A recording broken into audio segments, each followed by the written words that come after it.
Isang araw, si Jesus ay nasa tabi ng dagat ng Galilea. Maraming tao ang narinig ito. Sila ay tumakbo at dumating upang makita si Jesus. Narito siya! Si Jesus ay nandito! Jesus, isalaysay mo sa amin ang mga kwento tungkol sa kaharian ng langit. Nais namin makinig ng salita ng Diyos, Jesus! Ako rin! Ako rin, pakiusap! Hoy, Pedro, anong nangyayari? Bakit hindi mo patapusin ang paglinis ng mga lambat? Wala nang mga isda dito. Tapusin na natin at na makauwi na. Nandoon! May mga tao doon! Ano nangyayari? Pedro! May paparating na sa atin! Maraming tao ang nakapaligid kay Jesus, kaya't siya ay pumasok sa bangka.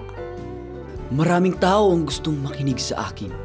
Maaari mo ba akong ilabas ng kaunti mula sa baybayin? Ha? Opo, Ginoo.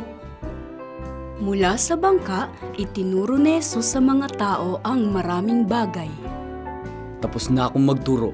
Nais mo pa bang makinig? I-follow mo ko sa aking mga social media account para lagi kang updated sa aking mga turo. Nais mo bang manghuli ng mga isda? Ano? Isda? Halika, Pedro. Doon tayo sa mas malalim na tubig. Ibaba mo ang mga lambat para makahuli tayo ng isda. Nahihiya si Pedro. Ngayong hapon, walang isda sa malalim na tubig. Alam ng lahat yan. Hindi ako makapaniwala na gagawin niya ito. Sa'y sobrang kakaiba. Gayunpaman, si Pedro ay labis na naantig at namangha sa mga aral ni Jesus. Ilang minuto na ang nakakaraan, kaya't nagpasya siyang sundan ang mga salita ni Jesus. Nagtrabaho kami ng buong gabi at wala kaming nahuli. Pero dahil sa sinasabi mo, gagawin namin ito. Ibaba ang mga lambat! Sige na mga anak! Ibaba ang mga lambat! Sa oras na iyon, marami silang nahuli na isda. Maraming isda sa mga lambat. Hoy! Tulungan niyo kami! Ang lambat ay parang bibigay na, napakabigat!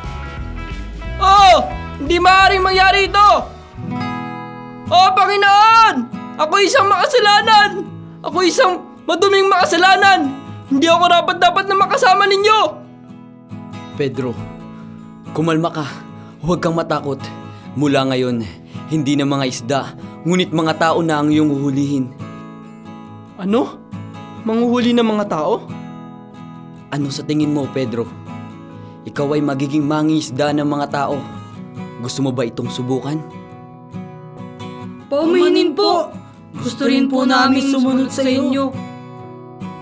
Iniwan ni na Pedro, Santiago at Juan ang kanilang mga bangka sa baybayin. Pagkatapos, iniwan nila ang lahat at sinundan si Jesus. Sila'y naging mga alagad ni Jesus.